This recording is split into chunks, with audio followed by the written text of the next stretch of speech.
사사기 10장 1절에서 18절입니다. 사사기 10장 1절에서 18절. 제 성경이 구약 성경 379쪽입니다. 앞에 PPT에도 나오는데 우리 한 절씩 이렇게 교독하겠습니다.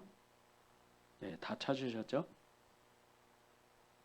아비멜렉의 뒤를 이어서 이사갈 사람 도도의 손자 부하의 아들 돌라가 일어나서 이스라엘을 구원하니라. 그가 에브라임 산지 3일에 거주하면서 이스라엘의 사사가 된 지 23년 만에 죽음에 3일에 장사되었더라.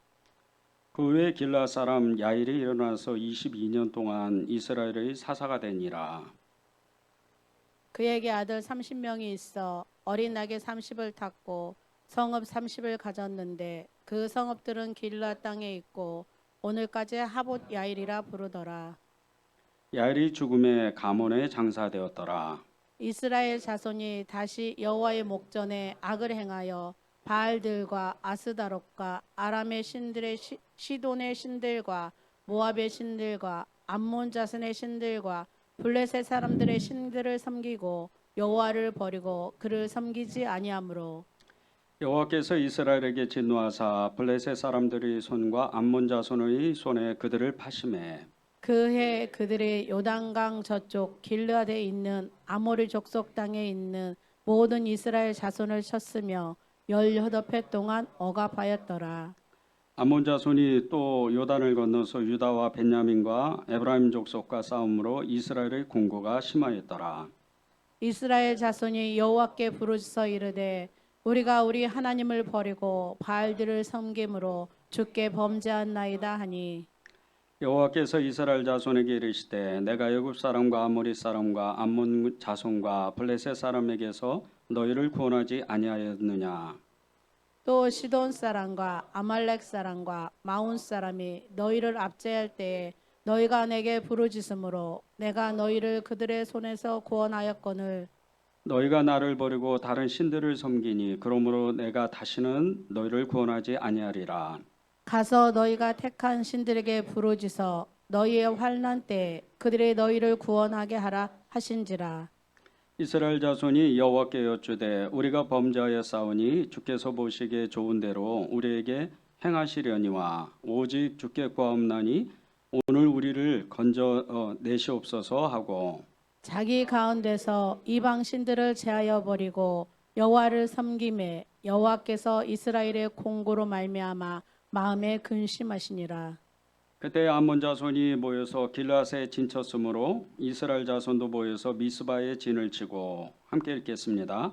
길앗 백성과 방백들이 서로 이르되 누가 먼저 나가서 암몬 자손과 싸움을 시작하랴. 그가 길앗 모든 주민의 머리가 되리라 하니라. 아멘. 하나님의 말씀입니다. 단 한 번도 정말 일생에 단 한 번도 회개하지 않는 그리스도인이 있을까요? 한 번도 회개하지 않는 그리스도인.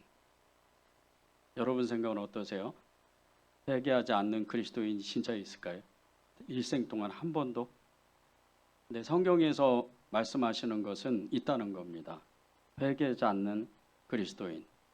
그것이 애굽에서 가장 정말 천한 삶을 살았던 이 이스라엘 백성들, 끊임없이 하나님께 은혜를 받고 이루 말할 수 없는 하나님의 사랑을 받았지만 그들은 광야 40년 동안 끊임없이 하나님을 대적하고 우상 숭배하고 가나안 땅에 들어가서조차도 끊임없이 우상 숭배를 합니다. 그리고 또다시 회개하고 또 회복되고 또다시 우상 숭배하고 회개하고 회복되고 그 반복적인 역사가 이 사사기입니다. 근데 이 사사기가 지금 사사기의 역사 중에 가장 중심이 되는 것은 회개하지 않는 그리스도인들입니다. 회개하지 않는 그리스도인들, 회개하지 않는 이스라엘 자손들, 이 사람들을 향해서 하나님이 어찌할 바를 알지 못하고 이 사람들을 다 없애고 새로운 민족을 만들까? 아니면 이 사람들을 계속해서 용서하고 또 용서하고 용서하고 용서할까? 그런 기로에 서신 것입니다. 하나님께서 끊임없이 이 사람들을 용서했지만 우리가 매 주마다 한 장씩 이 사사기를 읽어가면서 지금도 거의 한 200년 가까이가 지난 이 시점에서 지금도 또 아주 그냥 종합 세트로 이 죄를 짓고 있는 겁니다. 하나님 앞에 회개하지 않고 끊임없이 하나님을 대적하고 하나님 없이도 자기들은 살 수 있다고 그렇게 외치는 겁니다. 사사기에 이 사사들, 지금까지 나온 사사들이 온니엘, 에옷, 삼갈, 드보라, 기드온, 이런 엄청난 대사사들과 그리고 많은 선지자들을 보내서 하나님이 이스라엘 백성들을 구원하시고 또 그들에게 은혜를 주셨는데 또 불구하고 정말 이들은 또다시 하나님 앞에 죄를 짓고 있는 겁니다. 그것도 너무나도 큰 죄를 짓고 있어요. 어쩌면 우리가 지금 하나님 앞에 회개하지 않는 그런 채로 하나님을 예배드리고 또 회개하지 않는 채로 하나님의 일을 하고 회개하지 않는 채로 하나님을 사랑한다고 고백하는 그런 수도 있다는 겁니다. 우리 6절을 보시죠. 이스라엘 자손이 다시 여호와의 목전에 악을 행하여 바알들과 아스다롯과 아람의 신들과 시돈의 신들과 모압의 신들과 암몬 자손의 신들과 블레셋 사람들의 신들을 섬기고 여호와를 버리고 그를 섬기지 아니하였다. 그 앞절에 보면요, 이스라엘 자손이 다시 여호와의 목전에 악을 행했다 이렇게 표현을 합니다. 이스라엘 백성들이 하나님 앞에 다시 악을 행했다. 이 사사기 10장 전에 6장부터 7, 8, 9, 10, 9장까지 기드온의 일생의 역사, 그의 아들 아비멜렉까지 일생의 역사가 나옵니다. 끊임없이 우상 숭배하다가 대세의 사사였던 기드온이 이스라엘 전체를 구원합니다. 그런 엄청난 일을 겪고도 다시 또 죄를 짓는데 이것은 그 전에 죄를 지었던 그 죄보다도 훨씬 큰 아주 그냥 종합 세트 같은 이런 죄를 짓는 겁니다. 그 6절에 나와 있는 이 여러 신들, 이 바알들과 아스다롯과 아람의 신들과 시돈의 신들과 모압의 신들과 암몬 자손의 신들과 블레셋 사람들의 신들, 이 신들이 종합적으로 다 이렇게 정리를 하면 7명입니다. 7개의 신이에요. 7개의 신인데 이 7개의 신이 보통 신들이 아니에요. 아예 가나안 땅 전체의 우상 숭배에 아주 그 온상지 같은 이런 신들이에요. 동서남북 이 가나안 땅에 이스라엘 땅 전체의 동서남북을 갈라서 정말 왼쪽으로 오른쪽으로 북쪽으로 남쪽으로 죄를 짓고 있는 거예요. 이 바알과 아스다롯 이 신은 가나안 신입니다. 아람의 신들은 이 북동쪽에 있고 또 시돈의 신들은 북쪽 끝쪽에 헐몬산 쪽에 있고 모압 신들과 암몬의 신들 이건 동쪽에 있습니다. 그리고 블레셋 신들은 서쪽에 있는데 이 동서남북 사방으로 아예 그냥 하나님을 외면하고 버려버리고 죄를 짓고 있는 거예요. 우리 뒷부분에 보면요, 6절 뒷부분에 보면 여호와를 버리고 그를 섬기지 아니하였다 이렇게 표현을 했는데 아예 하나님을 외면해 버리는 거예요. 왜? 하나님이 아니더라도 이들은 잘 먹고 잘 살 수 있으니까. 이 바알만 해도 풍요의 신입니다. 농사의 신이에요. 지금으로 말하면 만본의 신이죠. 돈만 많으면 이 신들도 이겨버립니다. 지금 온 세상을 지배하는 것은 어떤 우상 숭배나 그리고 어떤 대단한 어떤 종교 그리고 대단한 어떤 문화가 아니에요. 돈입니다. 돈이 제일 힘이 세요. 교회에서조차도 돈이 제일 힘이 세요. 그럴 정도로 이 돈의 힘은 이 돈의 이 영은 엄청나게 힘을 가지고 있어요. 그런데 이스라엘 백성들이 총체적으로 지금 이 풍요로부터 모든 신들을 모든 음란한 신들을 다 지금 아예 그냥 자신의 집에 그리고 한 마을에 나라 전체에 이렇게 그 신들을 모시고 제단을 쌓고 거기다가 제사를 지내고 하나님은 외면해 버리는. 하나님은 버려버리는 거예요. 이렇게 돌이킬 수 없는 엄청난 우상 숭배를 하는 거예요. 이 우상 숭배의 죄, 이것은요 하나님이 아닌 세상을 섬기는 겁니다. 이 죄를 짓고 있는 이 사람들을 향해서 하나님은 회개하지 않는 그리스도인이라는 거예요. 우리도 어쩌면 그렇게 사는 사람이 있다는 거예요. 회개하지 않는 채로 하나님께 예배를 드리고, 회개하지 않는 채로 하나님의 일들을 하고, 회개하지 않는 채로 사랑한다고 이야기를 하는 거예요. 회개하지 않을 때 하나님의 그 사랑을 아무리 전해봐도 그 사랑의 힘은 너무나 미약해서, 너무나 약해서 그 사랑의 힘은 발휘할 수가 없습니다. 회개하지 않는 채로 하나님께 예배를 드린다. 구약 때는 이 아론의 두 아들이죠. 두 아들도 하나님 앞에 다른 불을 들여서 온전하게 예배를 드리지 못해서 죽어버렸어요. 우리가 회개하지 않는 채로 하나님 앞에 예배를 드리면 사실 엄청나게 우리도 모르는 사이에 무거운 죄를 우리가 떠안고 있는 거예요. 하나님 앞에 나올 때 단 한 번의 예배를 드리고 하나님의 그 나라를 소망하고 천국을 소망하면서 주님을 고백할 때 진정한 회개가 있어야 그 예배가 성공할 수가 있다는 거예요. 하나님의 일을 많이 하는 사람들이 많아요. 교회에 24시간 그냥 거의 있을 정도 새벽 예배서부터 하루 종일 일주일 내내 1년 365일 내내 교회에 있는 사람도 있습니다. 기도의 자리에 늘 그렇게 정말 골방에 들어가서 기도의 방에 들어가서 기도하는 사람들도 있어요. 그런데 기도를 많이 하면 할수록 사람이 인색하고 사람이 완고하고 굉장히 정말 날카로운 이런 사람들도 있습니다. 회개하지 않았기 때문에. 어떻게 기도하는 사람이 인색하고 사람이 날카롭고 다른 사람에게 배려할 줄 모르고 그렇게 삶을 살 수가 없습니다. 회개하지 않는 채로 많은 봉사를 하는데 가난한 사람, 연약한 사람, 이런 사람에게도 나누어주고 베푸는 사람이 있습니다. 그런데 그것은 예수님을 믿지 않아도 세상에 정말 선한 마음을 갖고 착한 양심을 가진 사람들이 늘 하던 일이에요. 그리스도인이 아니더라도 그런 일을 할 수가 있다는 거예요. 그런데 이 선이 하나님으로 되지 않으면, 예수님으로 되지 않으면 이 선은 사실은 자기가 악한 것을 먹는 것과 같이 너무나 무서운 결과를 낳는다는 거예요. 자기 의가 드러나는 거예요. 그래서 내가 복음이 계속 나오는 겁니다. 회개하지 않는 채로 하나님을 사랑한다, 하나님의 일을 한다, 하나님 앞에 정말 무슨 고백을 한다, 그럴 수가 없다는 거예요. 우리는 어쩔 수 없이 세상에서 살아갈 수밖에 없습니다.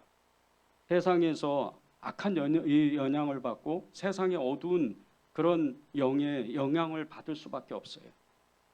그런데 우리가 회개하지 않는 채 세상 사람들과 그리고 세상의 그 문화와 그 사회 속에서 우리가 살아간다면 우리는 어쩌면 세상 사람들과 똑같은 삶을 살아갈 수밖에 없다는 거예요.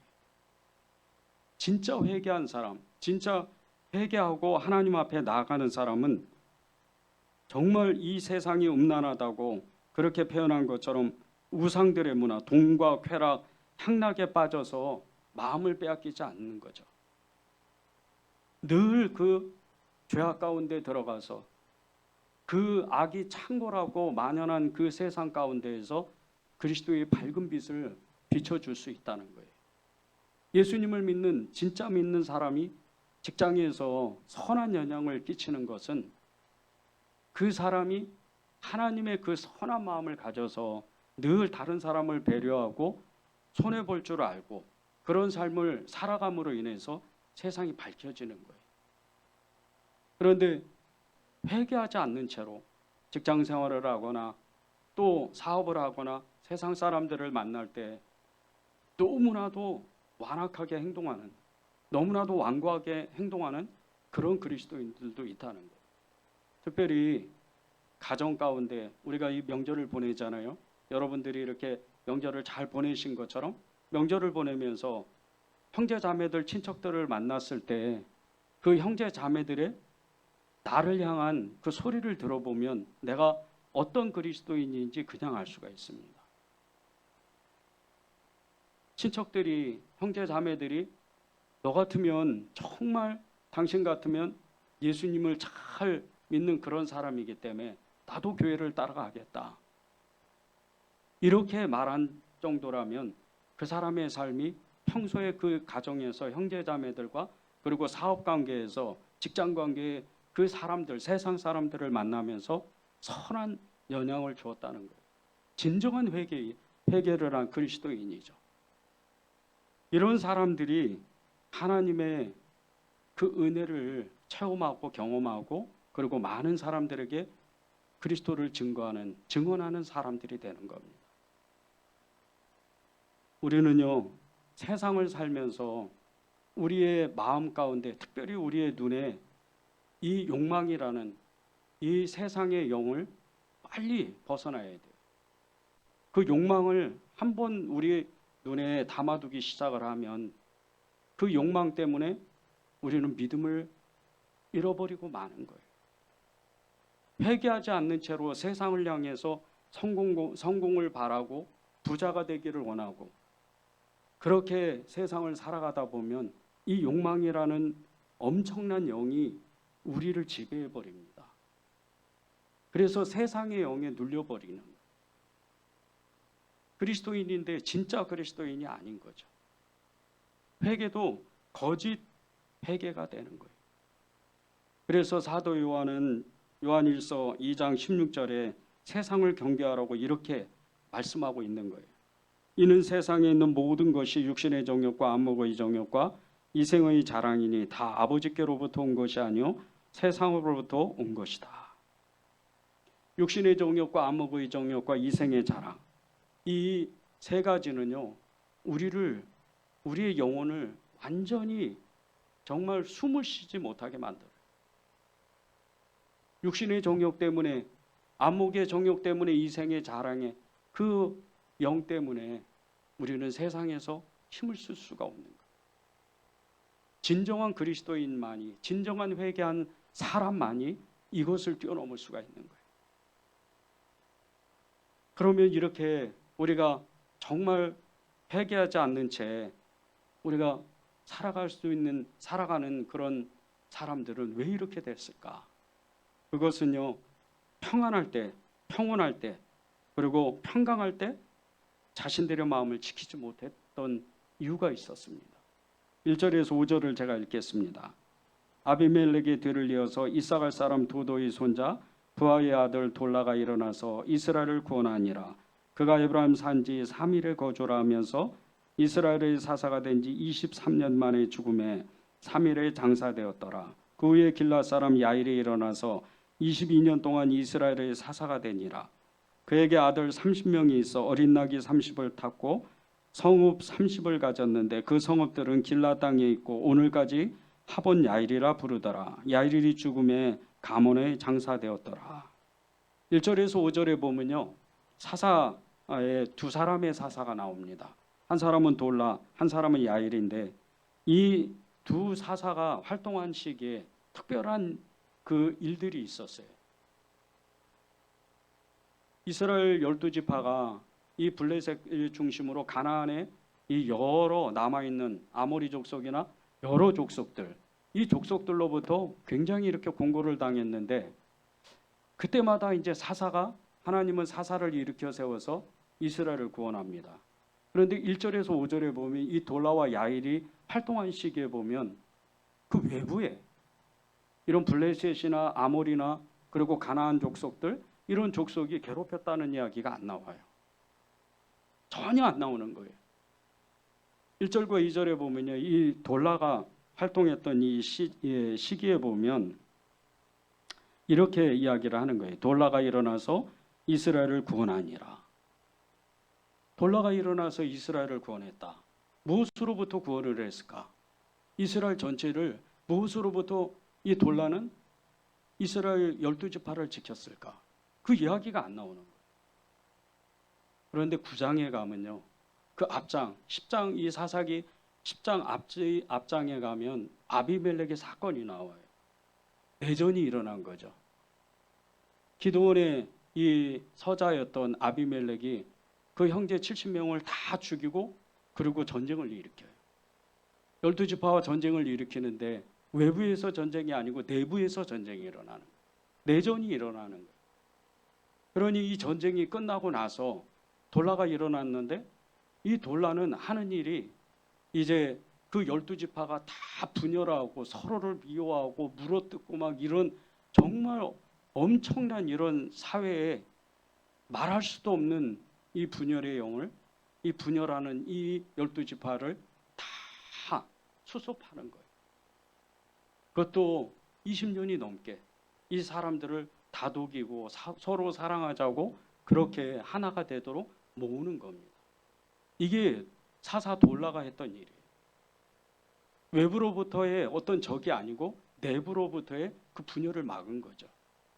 그리고 그에 이어서 이 야일은 또 20년이 넘게 그는 또 평안한 삶을 살게 만드는 거예요. 그것이 5절에 보면요, 4절에 보면 그의 아들 30명이 있어 어린 낙이 30을 타고 성읍 30을 가졌다. 이 말씀 안에 있는 거예요. 나귀는 요즘으로 말하면 이제 이 현대로 말하면 자가용입니다. 굉장히 이렇게 좀 재산이 있는 사람들, 이런 사람들이 타고 다니는 거예요. 그런데 한 마리도 아니고 30마리를 타고 다니는 거예요. 그것도 이 아들들이 30명의 아들이 성을 하나씩 가지고 있는 거예요. 그러니 얼마나 평온한 삶을 살았겠어요. 이스라엘 전체의 평온한 그 삶이 거의 50년 가까이를 유지하고 있는 거예요. 근데 이 50년 다 되도록 평화를 유지하면서 이들의 마음 가운데 자신들의 마음을 하나님께 이렇게 온전히 드리지 못하고 하나님께 초점을 맞추지 못하고 그때부터 서서히 이 평온한 마음이 그 마음을 지키지 못해서 우상숭배에 그 영이 들어가기 시작을 합니다. 그리고 6절에서 그렇게 이스라엘 전체의 가나안을 비롯해서 여러 신들, 7개의 신들을 섬기는 이런 지경에까지 빠지는 거예요. 여러분이 믿음이 평안한 삶을 살아갈 때, 여러분이 정말 하나님의 은혜를 받을 때, 그때 더 조심해야 돼요. 여러분의 마음을 잘 지켜야 됩니다. 믿음을 하나님 앞에 더욱 고백해야 돼요. 아무 일 없을 때, 평온할 때, 평화로울 때, 그때 여러분이 진짜 믿음의 사람이 돼야 돼요. 그러면 하나님이 여러분의 평생에 나날도록 하나님이 평온을 주시는 거예요. 그리고 끝내는 천국을 가는 거예요. 그의 나라를 가는 겁니다. 그런데 우리가 평온할 때 그 마음을 지키지를 못하는 거예요. 우리 평생의 삶에요, 영적 긴장을 놓으면 안 됩니다. 늘 영적으로 긴장해야 돼요. 내 마음을 잘 지키고, 물론 내 마음을 지킬지라는 말씀이 있잖아요. 마음의 근원이 이 마음 안에서 모든 것이 나오는 거예요. 죄도 거기서 나오고 은혜도 거기서 나오고 하나님의 역사도 거기서 나오는 거예요. 여러분의 마음 하나만 딱 고치면요, 여러분의 일생의 삶이 완전히 바뀌어요. 그 마음이 바뀌면 여러분이 행동하게 돼 있습니다. 행동은 습관을 만들어요. 습관은 여러분의 모든 삶을 완전히 뒤바꾸는 거예요. 근데 내 믿음으로 살기로 결단했다. 내가 정말 하나님만 섬기기로 내가 결단했다. 그러면 어떤 자리에 가든 무엇을 하든 누구를 만나든 아무 상관이 없어요. 우리가 날마다 죽자 바울이 그렇게 고백한 것처럼 어떤 사람이 와도 어떤 환경이 와도 내가 모든 것을 손해보고 내가 모든 것을 내려놓고 내가 그것을 감내하면서 내가 주님만 사랑하기로 결단하면 아무렇지도 않아요. 여러분의 삶에 조금 힘든 것뿐이에요. 절대 죽지 않습니다. 지금은 이 대한민국 사회에서 먹고 사는 것 때문에 굶어 죽거나 힘들어서 죽거나 그런 사람은 없어요. 저희 교회에서 주일 저녁마다 노숙인 사역을 하는데 이야기를 들어보면 기가 막혀요. 더 잘 먹어요. 어떨 때는 일주일 내내 여기 가서 얻어먹고 저기 가서 얻어먹고 어디 가서는 또 돈을 주고 그런 삶을 사는 거예요. 절대 안 굶어 죽어요. 지금은 굶어 죽는 사회가 아닙니다. 더군다나 그리스도인, 우리 그리스도인들은 하나님이 정말 들에 핀 백합화도 하나님이 입히시고 날아가는 새도 주님이 보호하시는 것처럼 하물며 너희일까 보냐. 주님이 다 우리를 너무 사랑하시니까 우리를 끝까지 붙잡고 가시는 거예요. 우리는 그것만 결정하면 되는 거예요. 우리의 마음을 하나님 앞에 드리기만을 결정하면 되는 겁니다. 초대교회의 신자들이요, 이 회심 이야기는 정말 절대적인 이야기예요. 초대교회는요, 세례를 그냥 못 받습니다. 요즘은 세례 받는 것도 너무나 쉬워요. 그저 몇 주 양육받고 세례 받으면 예수 믿는 줄 알아요. 아닙니다. 초대교회는 세례 한번 받으려고 3년 동안 훈련 받아야 돼요. 근데 그게 그냥 훈련 받는 게 아니에요. 늘 그 집안의 문을 닫아놔야 돼요. 이 훈련 받다가 성경 읽다가 제자 양육하다가 그리고 예배 드리다가 그 문이 들이닥치면 그대로 그냥 끌려가서 교수형에 처하든지 십자가형에 당하든지 불에 화형을 당하든지 사자밥이 되든지 그런 수밖에 없어요. 그러니 이 초대교회 세례가 얼마나 대단한 세례예요. 회심했다고 예수님 믿겠다고 결정하면요, 바로 이 사람들이 예수 믿는 사람이 아니에요. 3년 동안 그런 엄청난 훈련을 겪고 나서 마지막에 교회 공동체에 많은 사람들이 모여서 그 중앙에 그 사람이 서 있으면 당신의 믿음을 고백하라는 거예요. 그리고 맨 마지막에 하는 것이 귀신을 축사하는 이 구마의식을 해요. 그래서 모든 성도들이 그 사람을 붙잡고 귀신을 쫓아내요. 실제 그때는 이 세상형에 붙잡힌 사람들이 너무 많았기 때문에. 그리고 나서 세례를 받으면요, 성령이 불같이 임해요. 그리고 그 사람은 완전히 변화버려요. 예수의 사람으로 완전히 변하는 거예요. 이렇게 회심을 해도요, 그 로마의 엄청난 박해 때문에 변절하는 사람이 많았어요. 너무나 많았어요. 한 번도 정말 회개하지 않는 그리스도인이 있을까? 어쩌면 제가 그런 사람일 수도 있어요.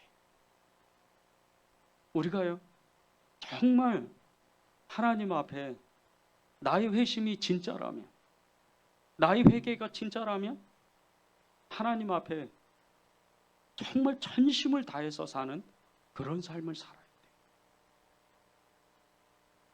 왜 우리가 진정으로 회개해야 되는 줄 아십니까? 우리의 마지막 목표는 이 땅에서 나그네같이 살다 순례자의 그 길을 가다가 마지막에 그 천국문에서 주님이 그 기다리시는 그 주님을 만나야 되기 때문이에요. 그런데 죄를 안고는 그 문을 열 수가 없어요. 죄를 안고는 그분을 만날 수가 없는 거예요. 철로역정 주인공인 그 크리스찬이요, 마지막에 모든 그런 엄청난 믿음의 훈련을 받고 마지막에 천국문을 두드리는데 그 사망의 강에 빠져버려요. 쩔쩔맵니다. 그때 예수님이 그를 건져주시는 거예요. 그렇게 천국 들어가기가 어려워요. 그런데 우리 조그만 죄가 있다면 어떻게 천국 들어가겠어요? 못 들어갑니다. 진정한 회개는요, 어떤 회개냐? 오늘 말씀에 나와요. 첫 번째는 잘못된 것을 정확하게 고백해야 돼요. 자기가 무슨 죄를 지었는지, 어떤 잘못을 했는지 정확하게 고백해야 돼요. 10절을 보십시오. 이스라엘 자손이 여호와께 부르짖어 이르되 우리가 우리 하나님을 버리고 바알들을 섬김으로 주께 범죄하였나이다. 하나님을 버리고 바알들을 섬겼다는 거예요. 하나님을 버리고 세상을 섬겼어요. 여러분 안에 바알이 누군지를 정확하게, 무엇인지를 정확하게 고백해야 돼요. 여러분 안에 회개하지 않는 것이 있으면 그 바알이 분명히 있습니다. 그 바알의 모습은 제각각 다 다른 모습이에요. 그것을 고백하는 거예요. 그것을 하나님 앞에 바로 고백해야 돼요. 그래야 진정한 회개가 이제 회개 문을 여는 거예요. 아직 회개 아닙니다. 회개의 문을 두드린 것뿐이에요. 하나님, 제가 이런 죄를 지었습니다. 이런 바알이 제 안에 있습니다. 그렇게 부르짖어서 고백하고 하나님께 나아가는 것이 이제 회개의 시작이라는 거예요. 두 번째는요, 하나님이 어떤 처분을 나에게 주셔도 달게 그것을 받겠다는 그 결심이 있어야 돼요. 15절을 보십시오. 이스라엘 자손이 여호와께 여쭈되 우리가 범죄하여 싸우니 주께서 보시기에 좋은 대로 우리에게 행하시려니 오직 주께 구하옵나니 오늘 우리를 건져내시옵소서. 그 중간에 보면요, 주께서 보시기에 좋은 대로 우리가 행하게 하시려니와 이 말씀이 있어요. 주께서 보시기에 좋은 대로 우리가 행하겠습니다. 그러니까 주님이 원하시면 회개하는 동시에 어떤 것을 원하시든지 그것을 결단하겠다는 뜻이에요. 이게 진짜 회개입니다. 제가 오늘 아침에요, 정말 이렇게 영감 있는 꿈을 하나 이렇게 새벽에 꿨어요. 제가 어느 섬으로 이렇게 이제 임지를 옮겨서 섬으로 가게 됐어요. 그런데 저희 아내한테 또 이야기를 하면 아내가 너무 놀랄까 봐 이야기도 못하고 혼자 갔어요. 혼자 갔더니 너무 환경이 열악한 거예요. 정말 이 섬이라는 곳이 그렇더라고요. 너무나 열악하고 열악해서 꼼짝도 못하는 거예요. 그런데 그 꿈속에서도 계속 갈등을 하는 거예요. 계속 갈등하면서 이것이 맞을까? 그리고 계속 꿈속에서도 기도를 하는 거예요. 그런데 그 꿈속에서 제가 제 마음을 들어가는데 그 들여다보니까 가기가 싫은 거예요. 그러다 깨어났어요. 정말 주님이 원하신다면 섬이 아니고 바다 끝에 가서라도 하나님이 가라 하면 가야죠. 그런데 제 마음에 조금 더 편하고 싶은 마음, 조금 더 환경이 좋은 환경에서 사역하고 싶은 마음, 그런 게 있었다는 거예요. 진정한 회개가 안 된 거죠. 그것을 주님이 다루시더라고요. 주님께서 보시기에 좋은 대로 우리가 행하겠다. 이 믿음의 결단, 이 마음의 결단이 없으면요, 우리의 회개는 어쩌면 그냥 우리가 그냥 내뱉는 거짓 회개일 수가 많다는 거예요. 세 번째는요, 놓지 못하는 것들, 이 우상 숭배의 여러 가지 모습들이죠.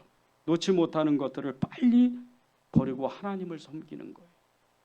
16절입니다. 자기 가운데에서 이방 신들을 제하여 버리고 여호와를 섬기매 여호와께서 이스라엘의 곤고로 말미암아 마음에 근심하시니라.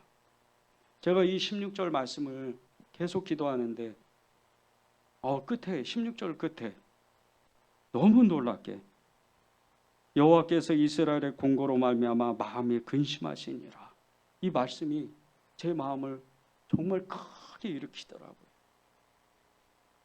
하나님 앞에 진정한 회개를 하는데 정말 이 우상의 여러 가지 모습들, 이것을 빨리 제가 버리면, 그러면 하나님이 그때부터 근심한다. 하나님이 저에게 징계를 주고 책망을 하고 심판하셔야 되는데 이 심판은 둘째 치고 살아라도 저 이 죄 행동 때문에 근심하신다는 거예요.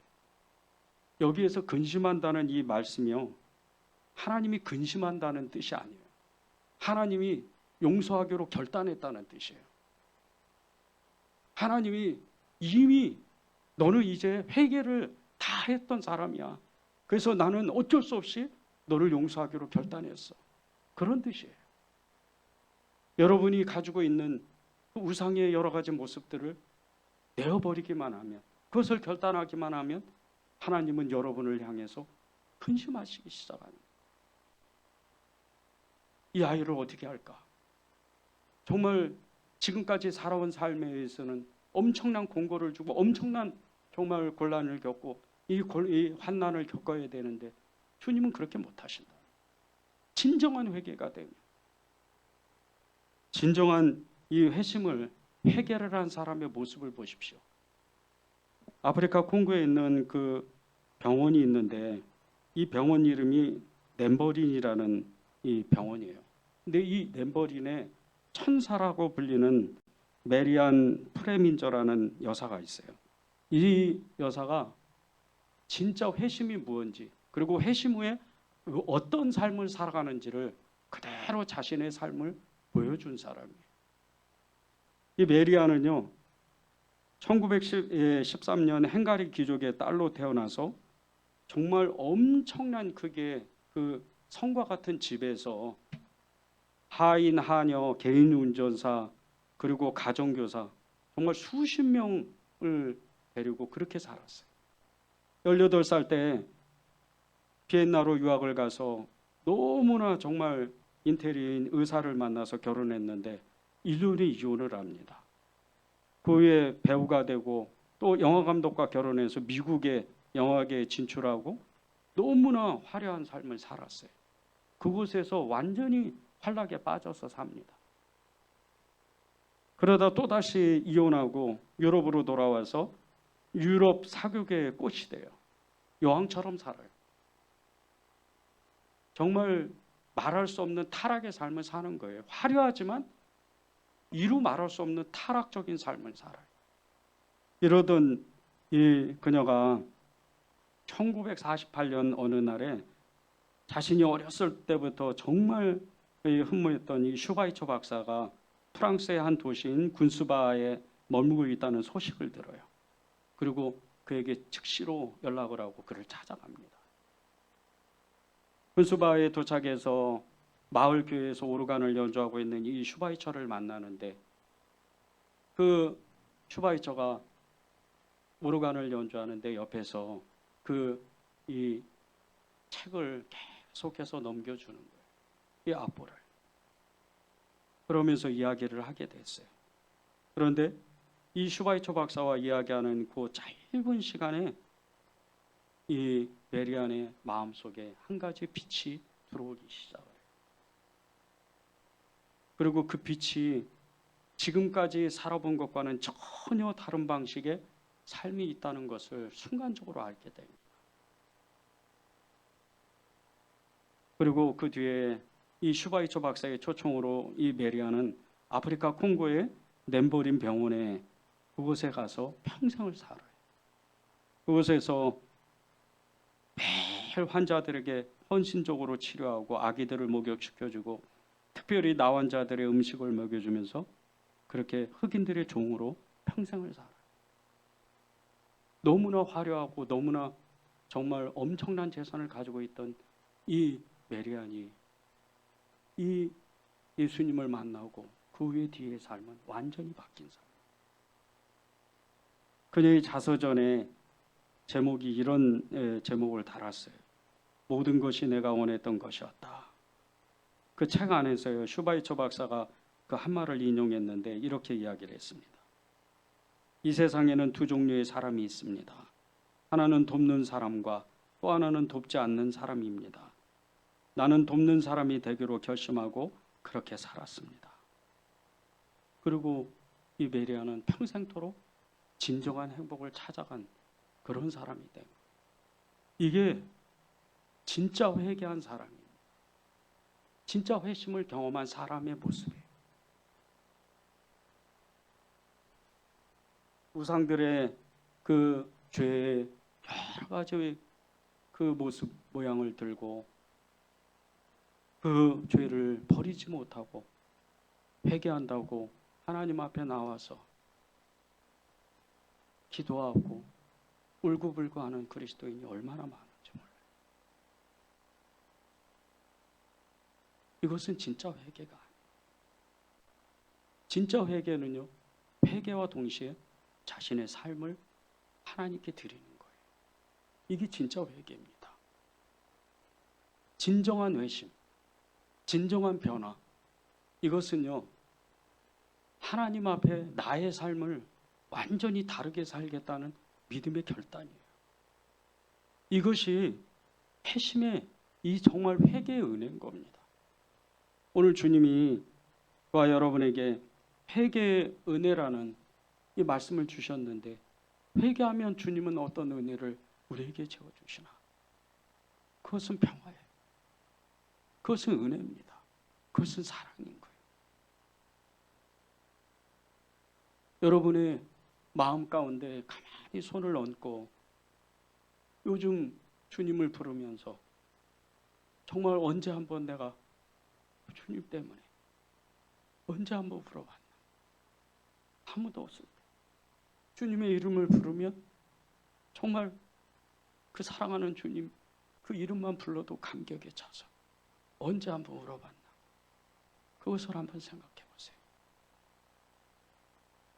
주님은 지금도요, 여러분의 마음의 문을 두드리고 계세요. 회개가 무엇인가?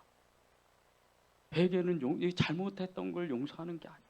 잘못했던 것을 고백하는 게 아니에요. 회개는요, 내가 주님을 사랑하지 못해서 그것을 깨닫고 다시 주님을 사랑하기로 결단하는 그 시간인 거예요.